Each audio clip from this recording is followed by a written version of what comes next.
Data log 2026, May 7, day 68. Today's video diary, maybe I got a unexpected message from one of my ex relationships, and perhaps to protect my dear exes, they, no kiss, no tell, right? No kiss and tell. I'm not going to share those personal stories, but one topic could be maybe related to fire notes in China is dating Chinese women versus American women, or Western dating versus Chinese dating, in a way.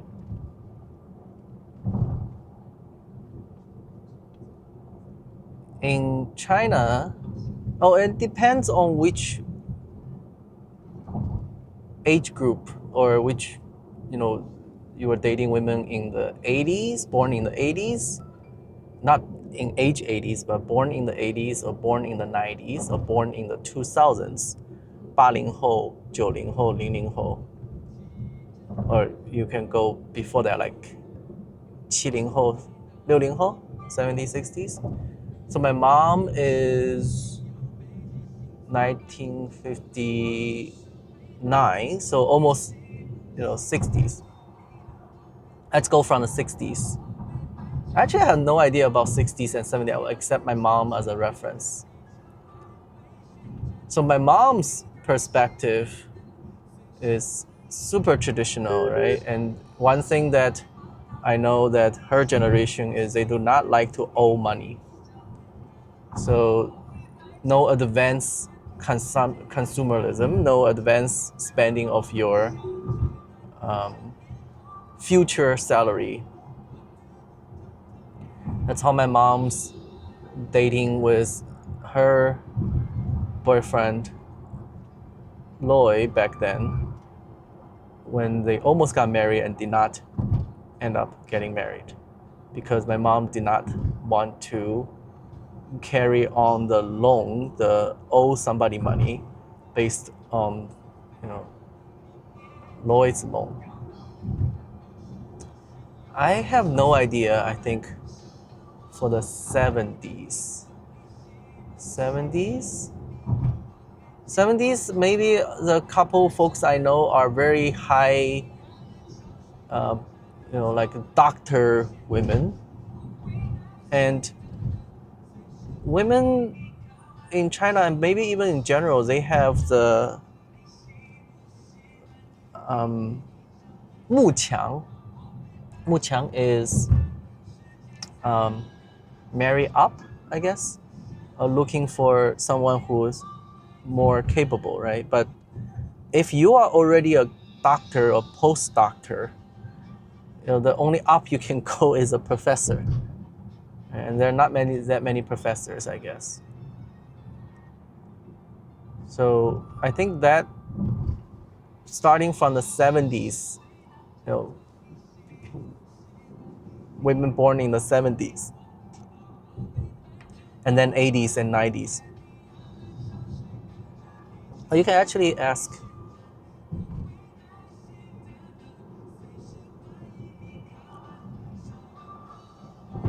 80后、70后，70后、80后、90后、00后，那00后还不行吧？00后还不能算。70后、80后、90后的所谓的剩女状况是怎么样子的？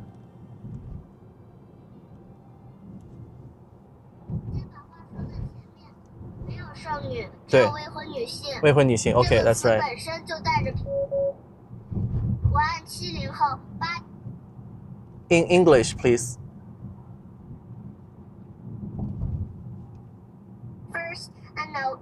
The term leftover women is a derogatory stereotype in Chinese society. Yes. We use unmarried women instead for respect. Sure. Here's a clear breakdown by generation. Post-70s, born 1970 to 1979, now aged 46 to 55, they face the strongest family and social pressure to marry. Right. Most grew up under traditional values that women must marry young. Many are financially independent, well-educated, and chose not to settle for unsuitable partners when younger. Marry up. In the Or they dating don't date market, younger they ones. are largely overlooked. Most peers are already married.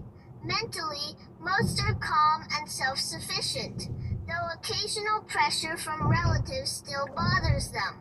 Post-80s born, 1980 to 1989, aged 36 to 45. They are the largest group of unmarried women and the most targeted by the leftover women label, caught between traditional family expectations and modern pursuits of independence. Typically highly educated, career-focused, financially stable, and unwilling to compromise on marriage. They struggle with anxiety, pressured by parents, but unwilling to give up personal freedom and standards. Post-90s born, 1990 to 1999, aged 26 to 35, with much lighter social pressure than the older generations, hold modern attitudes. Marriage is a choice, not a life requirement. Prioritize personal happiness, self-development, and emotional compatibility over marriage age. Many delay marriage voluntarily. They do not view being unmarried as a problem. Would you like a more concise version for reading or sharing? No, I'm good. Can you tell me briefly what are the percentage of the unmarried women population in the 70s, 70后、80后、90后 in English, please?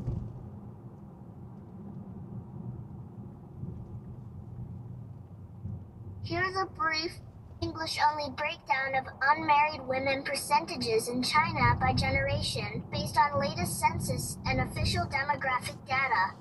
1. Post-Qilin S born, 1970到1979, unmarried rate 3%到5%. Very few remain Why single. is it speaking Most married in early bilingual? under traditional norms. 2. Post-Alin S born, 1980到1989, unmarried rate 15%到20%, the largest single female group. Many delay Okay, so marriage for 15 education and 15 to careers. 20% in the 80s. Post-Alin S born, And a third of the 90s. Wow. That's a quite large. Highest single rate. Modern attitudes make marriage a choice, not a must. Would you like a one-sentence summary for quick reference? No, that's enough statistics. I don't know why I went into the unmarried women part. But anyways, so yeah, so it's the China situation has this kind of social challenge of, you see a third of the women born in the 1990s, a quarter of the women born in the 1980s, and especially these women are what typically if you use a classification of group A women. So if you group A, B, C, D, and then A, B, C, D for both women and men, and because women marry up and men, it's okay to marry equal or down. So group A men will be married, to group A, B, C, D women, right? Typically A, B. And then group B men will have group, B and C women. Because for group A women, group B men is marrying down, right? So go so on and so forth. Then group C men will have group C women and group D women. Now then what's left behind are group A women and then group D men. And they never meet.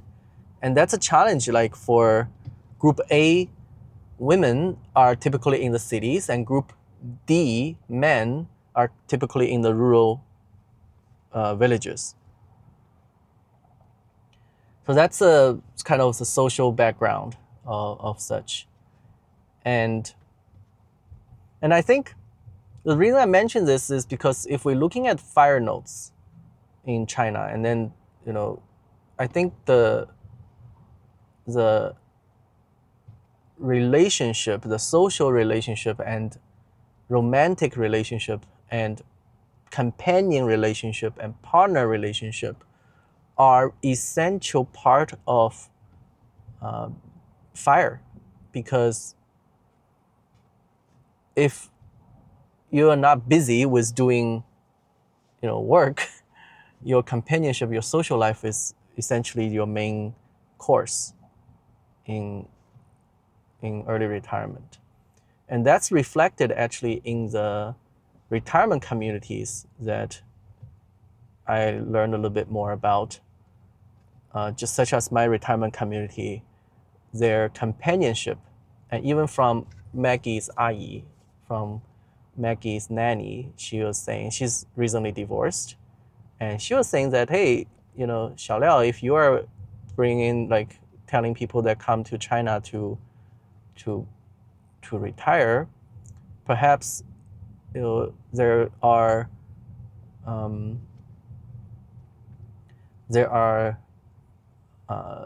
men from abroad come to China and you know, does not look down upon divorced women. So in social norm in China, especially for the people born in the 60s and 70s, traditional family values and marriage completeness, like my parents, right, is they will be looked down upon for being divorced. And I had similar issues with my previous relationships where it was fine between me and the girl, but then when it comes to family side, like their parents, I very often get fucked up by, you know, my dating partner's parents.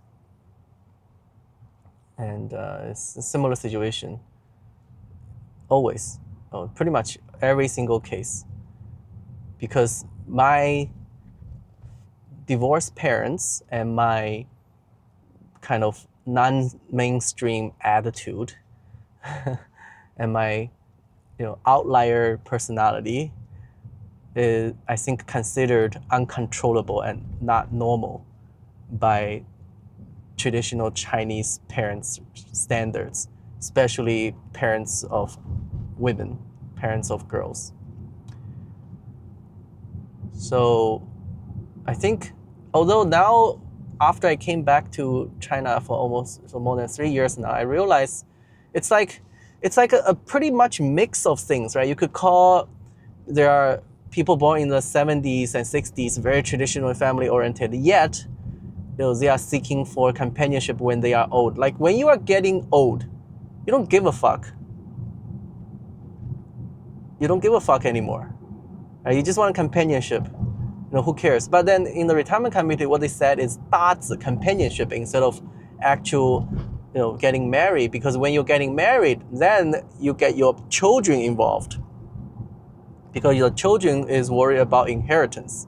So as long as the elders do not get married, then the children don't care. Like, oh, you can go date or have companion, or, you know, you have this uncle or have this auntie with you, that's fine.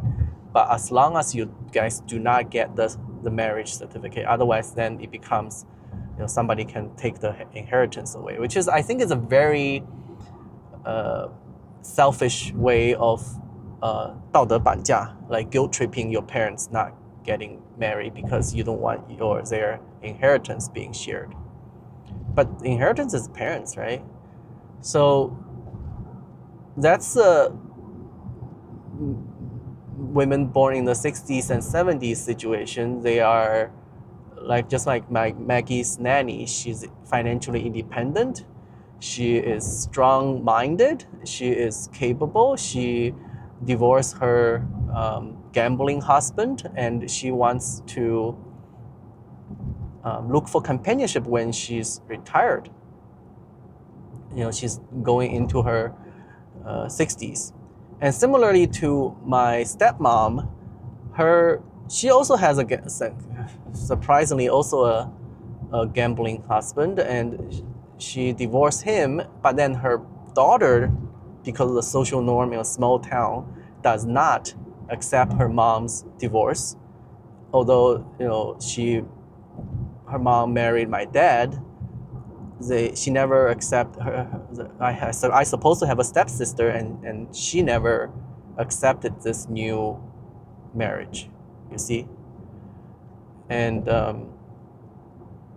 then for the women born in the 80s, which is my generation, we still have a very strong family need. Like even with my divorced parents, I yearn to have a family. Right? I yearn to have a companionship and relationship and a romantic companion. But my idea is that the couple should be above everyone else. Like the husband and wife relationship should be number one, and then the children parents relationship, and then the grandparents relationship and such. But one thing I learned is in China, when women after married and become moms, they actually typically very often bring their children's relationship at the first, and the husband's relationship, and they call it home status, 家庭地位, right? Home status is very low. Like sometimes they even joke about they are lower than the pets. And I feel that's with my mixed Western and Eastern values, that's not respectful to men. Especially if you're the bread maker, and you work and you have to, and Chinese women born in the 1980s and even before have this concept of asking the husband to give them the whole salary, like 工资卡, like your work debit card, your salary debit card. And that's a norm, I think, for the women born in the 1970s and 80s. I know in the 90s, some women do it, some women don't.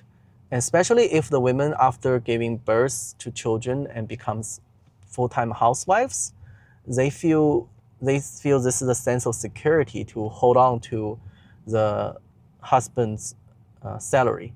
And then you give stipend to the husband. And afraid of your wife is kind of seen as a family motto in a way. Like even the Macau's big multi-generational wealth family, like Macau's Du Wang, like the casino king, although he himself has many wives, he will say that, 怕老婆 something 怕老婆 听老婆的话能发财 something like listen to your wife, you will be rich. And kind of like happy wife, happy life kind of saying in the US. So women in the 1980s still have strong family sense. They will ask for their husband's salary card. They will put children's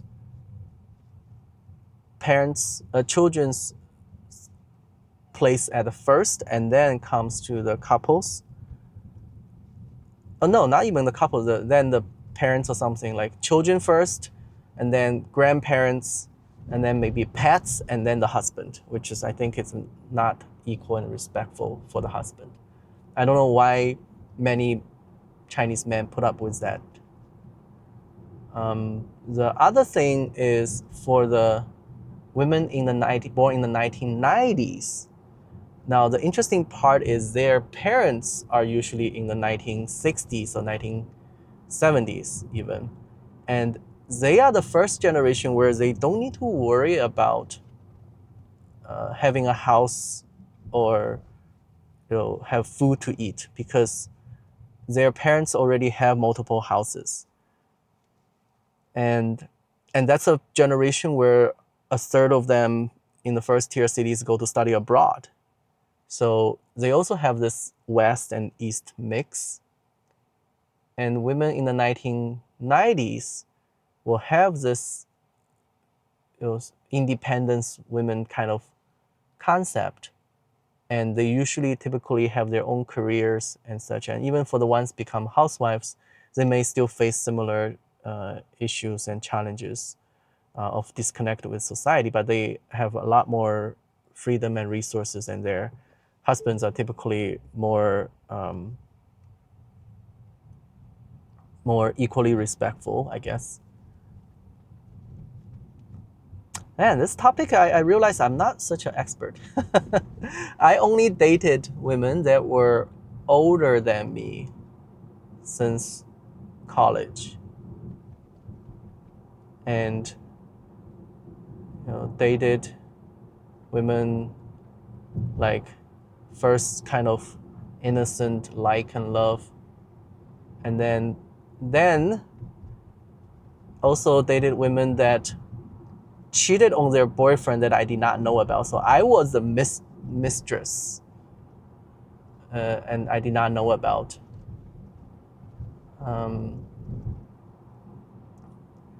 Dated women that did not want to, did not think that we will go on for long, and it was more of a college kind of time dating experience.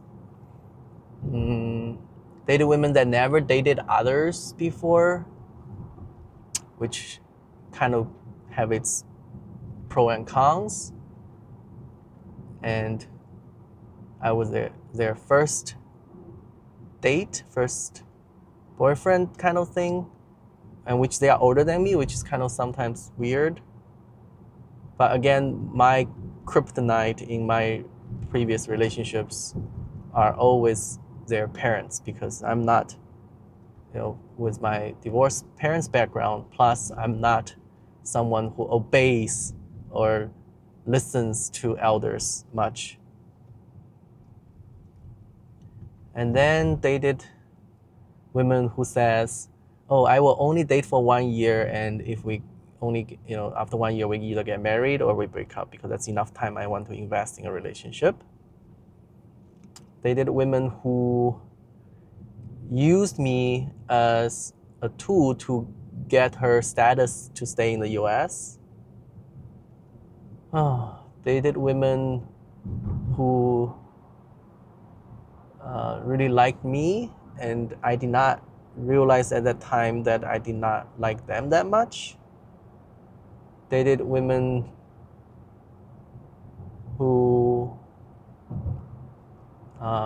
in a long distance, which I never will do again, like, no way. We used to call it in fraternity, like, there ain't any 100-mile long dicks kind of thing. So no long distance.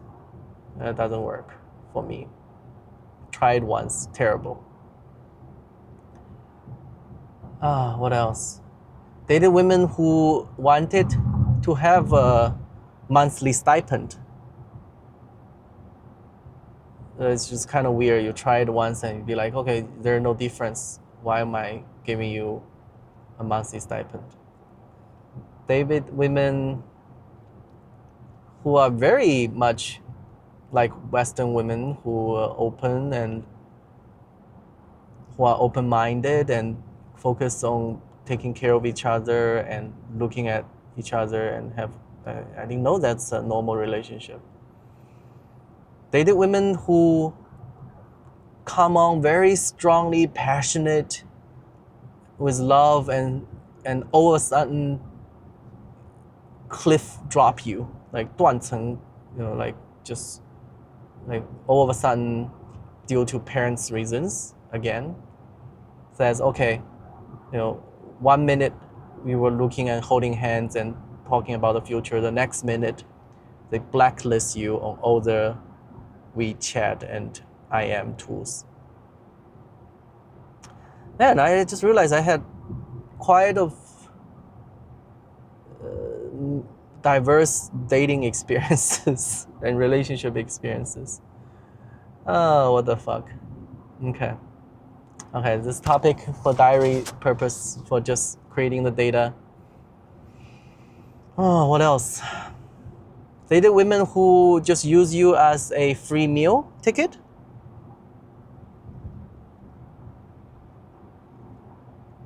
Dated women who I chased for a long time, spent a lot of money, who didn't like me at all? Dated women who, yeah, and actually all of them are Chinese. Or Chinese American, okay, the Taiwanese. Taiwan is China too, I guess. And yeah, I think depends on when they were born, the different women groups have very different ways of looking at relationship and marriage. But one thing quite often though is for Chinese women, they like to confirm relationship before anything happens. And in the US, you kind of date first and kind of make sure that you are, biologically, emotionally compatible before you confirm your relationship. And in the US, there are like exclusive versus non-exclusive dating. Like you are only dating one person at a time, or you can date multiple people at a time. And then, of course, later you become exclusive. But in China, it's not like that. You kind of say, hey, you say that you like each other. 表白, what's 表白 in English? 小霸王花. 表白 in English.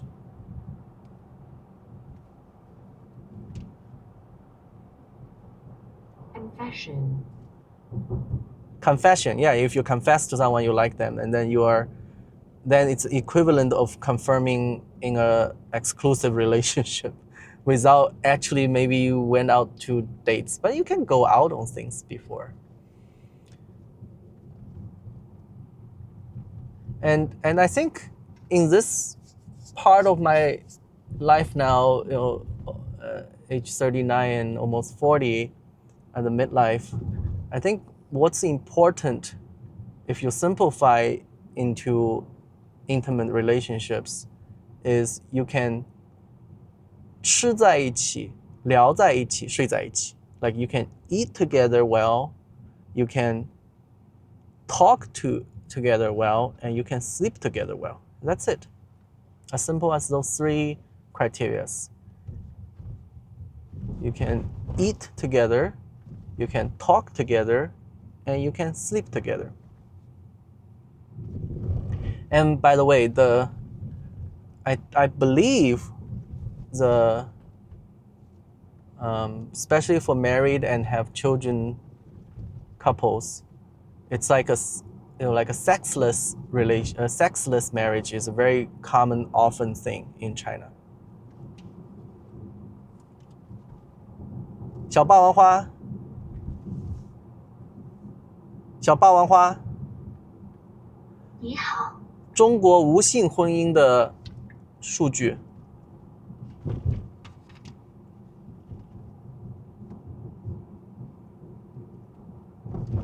目前学界对无性婚姻的主流定义是，夫妻无生理疾病意外等特殊情况，但连续1个月以上没有默契。小霸王花，小霸王花，中国无性婚姻统计 in English。Statistics of sexual marriage in China 诞生 Asexuality, generally defined when there is no physiological disease or accidental accident. The couple has no consensual sexual life for more than one consecutive month, or has less than time sexual life within 1 year. Global proportion data. Okay, I don't know what the hell happened to Xiaomi AI. That was weird. I'm at red light. So 21% of married women in China are currently in a asexual marriage. Increases significantly with age. Okay. So about a quarter. So that's kind of the situation. And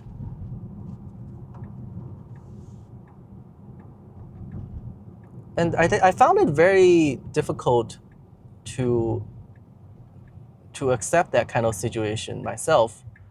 But I found that it becomes like a norm in China.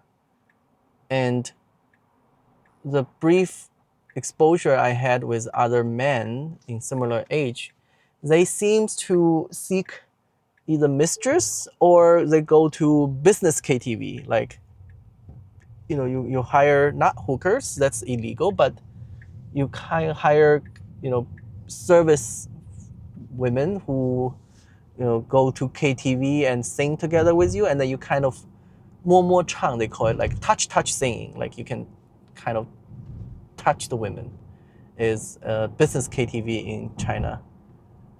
And that's just fake and no connection, in my opinion. Like, it's like almost like you are in a play, you are in an improv. But that's just my opinion. And yeah, it's like I tried once in the kind of like the bachelor party thing, that for a wedding in China. It was weird. I found it to be non-cost effective in a way. I prefer deep conversations and deep connections. That's it. This is the data. This is probably most controversial data log I have created so far.